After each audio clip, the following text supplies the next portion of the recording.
Nah, sebelum memulai Northwind, kita sebelum kita memulai masuk materi DML, ya.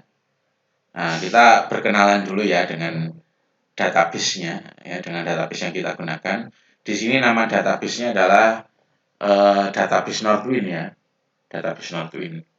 Nah, database Northwind itu menyimpan data dari penjualan. Jadi ada misalnya perusahaan yang bergerak misalnya menjual produk tertentu, ya. Nah, transaksi penjualannya itu disimpan di database Northwind, ya. Jadi hanya satu aspek saja, penjualan. Di database Northwind ini tidak nyimpen misalnya data misalnya supply barang yang masuk gitu, tidak ya. Hanya saja suppliernya ditulis tapi tidak menyimpan data misalnya ketika ada barang masuk itu enggak ya. Terus hanya mencatat barang keluar atau transaksi penjualan dan pengirimannya saja ya. Dari satu aspek saja ya. Terus ada bagian kepegawaiannya juga. Nah, kita coba lihat untuk yang tabel order dulu ya.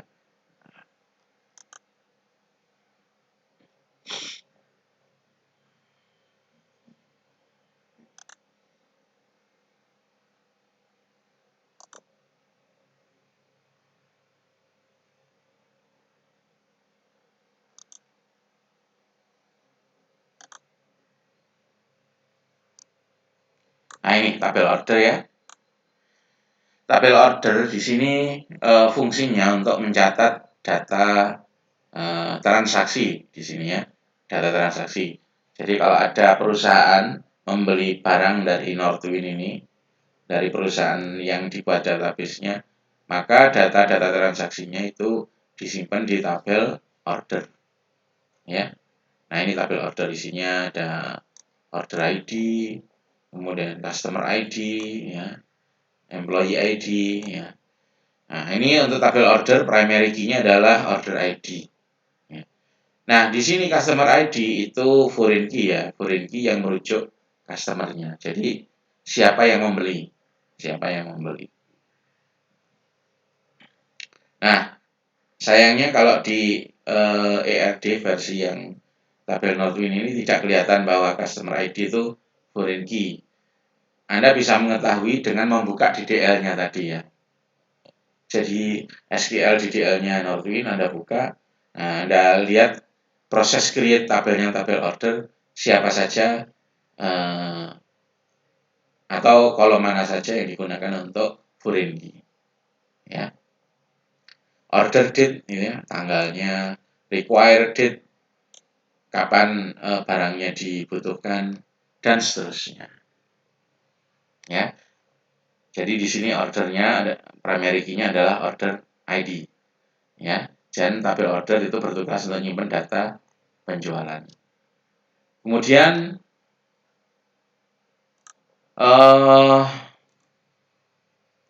siapa yang membeli atau melakukan pembelian itu dicatat di tabel atau di kolom customer ID ini ya, customer ID. Nah, ini foreign key merujuk kepada customer. Nah, ini tabel customer. Tabel customer itu menyimpan data tentang pelanggan-pelanggan dari perusahaan Northwind ini. Nah, untuk customer sendiri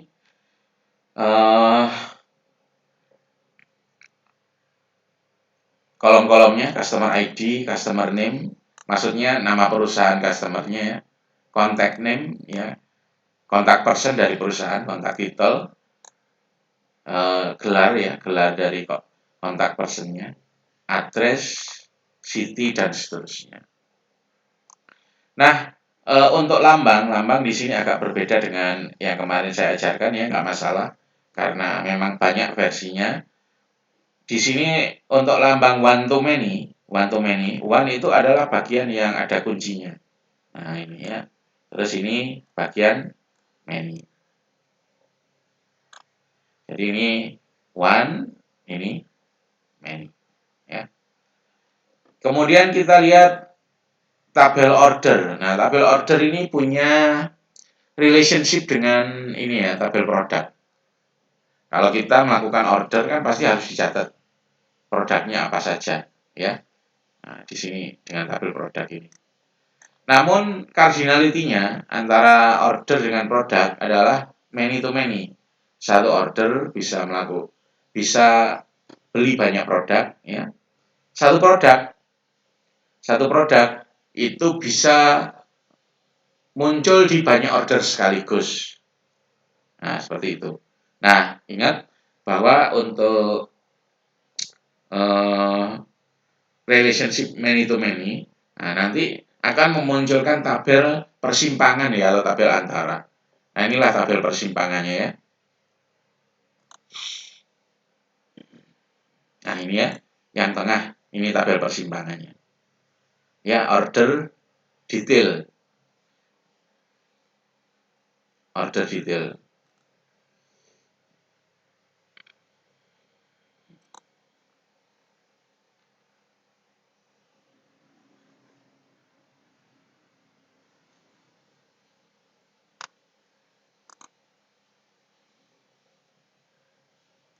Nah, saya beri tanda dulu. Nah, ini ya, di sini order detail.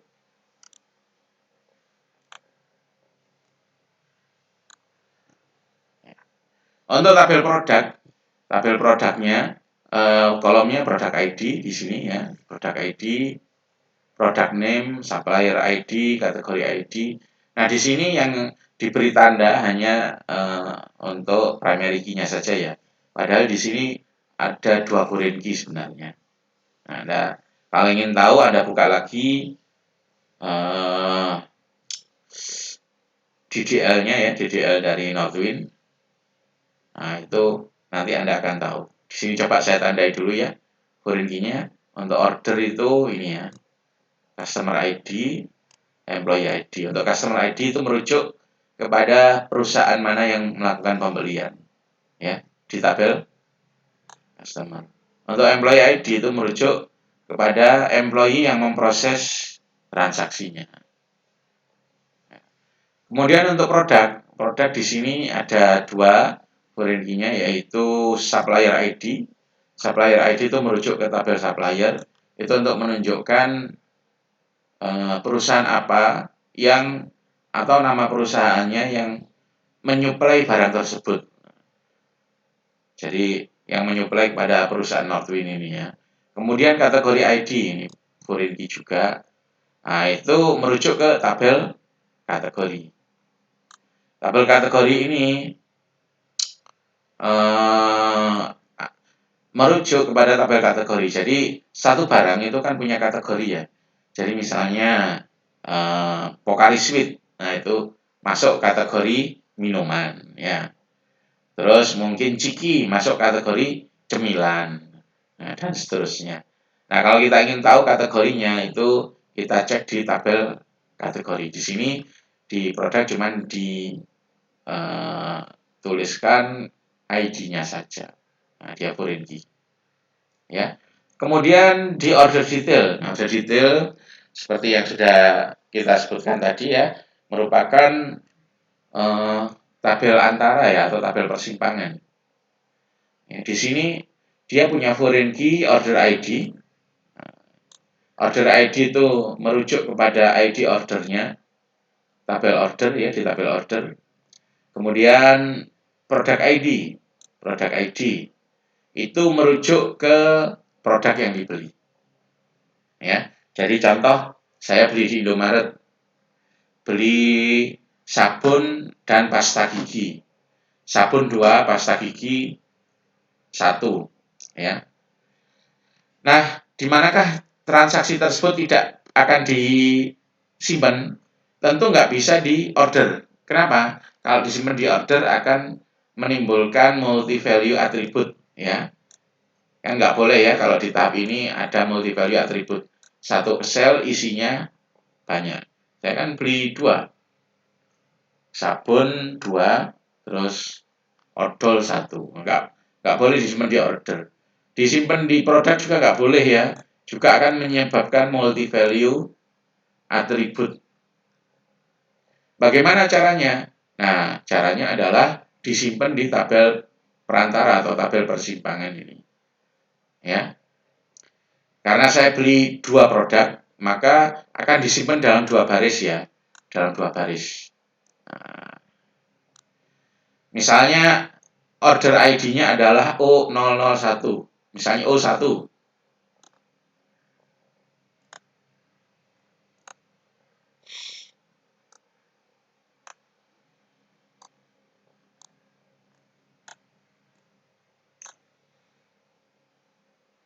O1. Terus ID-nya sabun adalah produk 1, P1. ID dari odol adalah produk 2, P2.